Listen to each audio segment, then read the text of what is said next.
What's going on, everybody? C4 here, and we're continuing with our 32-team 7-round mock draft. And now we're on to the 11th pick, which belongs to the Miami Dolphins, who have made a lot of moves via free agency.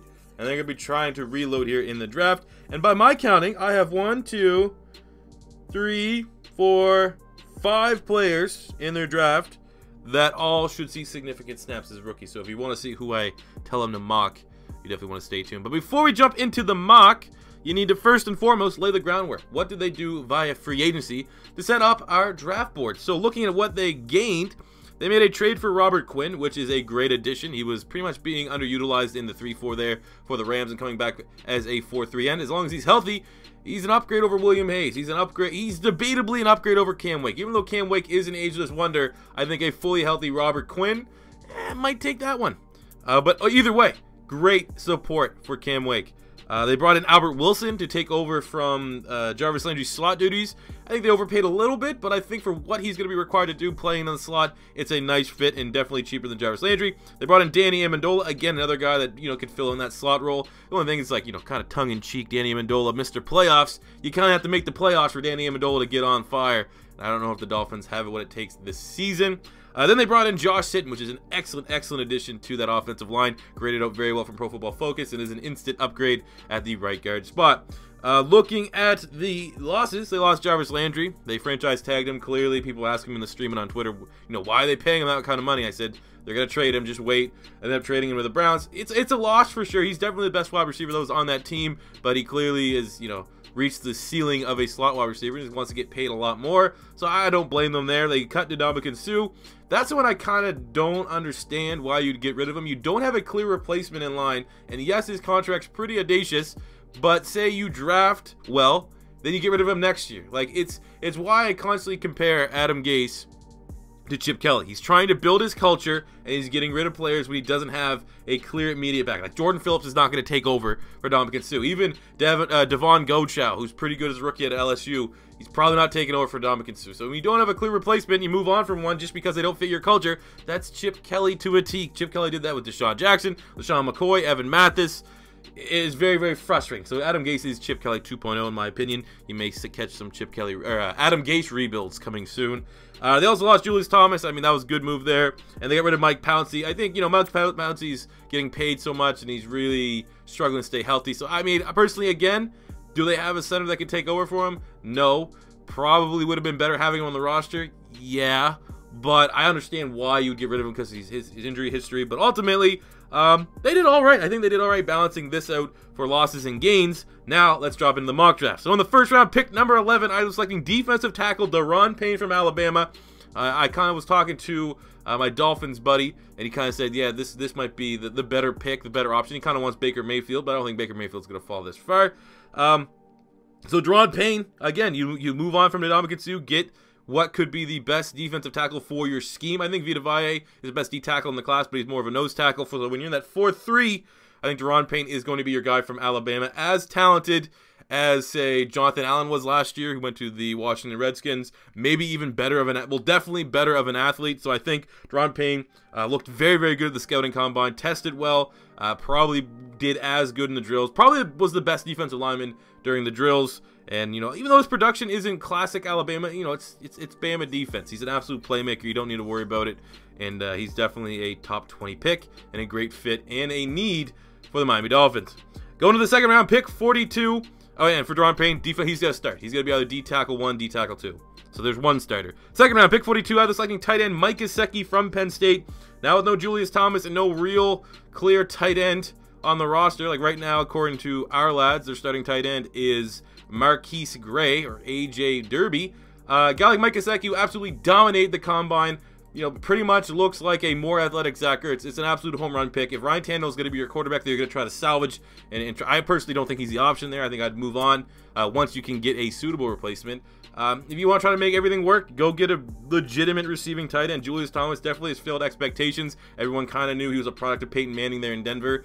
But I think a guy like Mike Gesicki could definitely add a dimension to that offense that they haven't really had in quite some time. And would be, like I said, starting tight end right here. Back to back. First round, second round, you're getting 2 starters. What's not to like about that? Going to the third round, pick 73, I was selecting offensive guard Austin Corbett from Corbett. We'll go Corbett. Austin Corbett from Nevada, left guard 2 for me. That's what I wrote down here. Look at their interior of the offensive line. They have Anthony Steen at left guard, Josh Sitton at right guard. Pretty much, you know, it'll be a battle there for the left guard spot. I think Steen's not really anything special. Really, anyone outside of Josh Sitton on that interior isn't anything special. So I think when you're looking at it from that standpoint, Corbett might actually be able to get that starting left guard gig. So there you go, back to back to back. And he had a very impressive combine, tested well, looked very solid in the drills. Obviously, there's not a whole lot of tape to watch on offensive guards that I really want to do a deep dive, but watching 2 or 3 highlight videos, the good looks good, and he looks like he's going to be very solid in pass and run pro. Not excellent at either, but the fact that he's a good athlete means that he has a chance to start day 1. Going to the first of 2 fourth-round picks, 123. I've been selecting running back Royce Freeman from Oregon. I think he's going to walk right in and be running back 2. I think Kenyon Drake did enough there to really get the starting gig. I picked him up in fantasy. I believed in him. I don't know what Adam Gase really feels about Kenyon Drake. It seems like he likes him, but I don't know. He just kept trying to force Damian Williams into the starting lineup when Kenyon Drake clearly was like the legitimate give him the ball a lot. So when you look at Kenyon Drake, a smaller back, more of a shifty guy, get a compliment to that they don't really have. And I think Royce Freeman in the 4th round is really, really good value. The 3rd and 4th round is going to be where you want to draft your running backs this year, I believe. Obviously, if you can't get Saquon Barkley or Darius Geis. And a guy like Royce Freeman has really good production in Oregon. He's 230-some pounds, and he's an Oregon Duck. So, I mean, he is still quick. He's still a great athlete. So there you go. Get a nice little smash and dash. He's not an all-right power back, though. He's not like, don't think like Derrick Henry or anything like that. He's a little bit more subtle, but still he's the big body to move the pile when he needs to and can be used in short yardage. Going to the 2nd, 4th round pick, 131, either selecting cornerback Isaac Yadum from Boston College. I think he can come in and be cornerback 3 or 4. Good value, long rangey guy, 6'1", 190. Never heard of him before. That's why I probably butchered his last name. But a guy that I really do like and trust during the draft process, Mike Mayock, a Boston College alumni, was ranting and raving about him. So I did a little bit of a deep dive, and his tape looks really, really solid. Tested, yeah, I'd say a little bit below you would have expected at the combine in terms of 40 and in the jumping and stuff like that. But his tape looks really, really solid. He looks like he's very productive in the secondary, can get his hands on a lot of balls. And where I see him, like I said, at that corner 3, corner 4, I just see like a lot of uncertainty in this Dolphins secondary. Xavier Howard has been, inability to find any consistency to his game. Cordrea Tankersley, maybe, those are probably your 2 starters. Yet Tony Lippett, converted wide receiver. Like, it just looks like they have a bunch of guys, and they need some people to potentially step up. And I think as adding Yadam to that depth room would help out. That depth room, that doesn't even make any sense. Adding him to the depth in that DB room would be good for the Dolphins. There we go.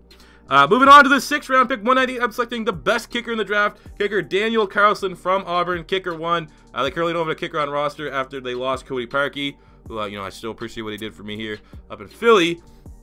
So yeah, get Carlson. He's been one of the best kickers. You'd probably say over the last 3 years, 2 years for sure. He's been the best kicker in college football. So there you go, definitely worth the value here in the 6th round, because you've seen when teams don't have a kicker, like the Chargers and stuff like that, and Bucks, it really does kill you a little bit. So get a consistent kicker for the next 3 or 4 years.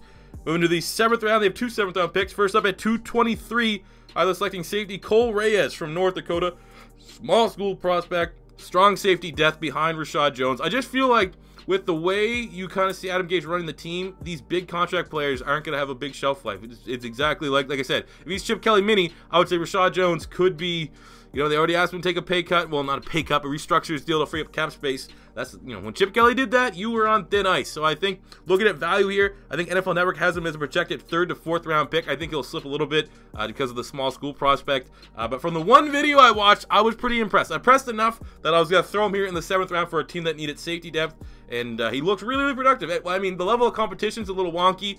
But, just seeing a white guy in the secondary kind of plays a little bit like Eric Weddle. He's a little bit bigger, but looks somewhat similar. So I think he could be worth the risk here for the Dolphins. And then finishing up in the 7th round at 229, either selecting cornerback Danny Johnson from Southern. His nickname is the Louisiana Pimp Dog, but I just more so see it as their only real, nickel corner is Bobby McCain. And, he's probably getting close to his deal of 2015, 16, 17, 18. Just more depth at nickel. They have one nickel corner, one proven nickel corner on the roster. And then in the 7th round, getting a guy like Danny Johnson, who could very well, I've seen some projections go mid-draft. You just go best player available. Find a guy that can contribute on special teams, add some depth, and have a chance at cracking that final 53. Looking at it, I mean, tackle's a spot I might have wanted to go for right tackle. Obviously, with Juan James, you got some uncertainty there, but ultimately, in every draft, you gotta consider best player available ahead of just straight up drafting needs. I try my best to mesh the two, but I think I did a decent job. So if you're a Dolphins fan or just a regular football fan, let me know if you agree or disagree with any of my picks in the comment section below. If you have your own Miami Dolphins mock draft, feel free to post that in there. We can do a little comparison. If it's your first time stopping by, don't be afraid to hit that subscribe button, smash the like button if you enjoyed. And until next time, it's C4 saying peace out.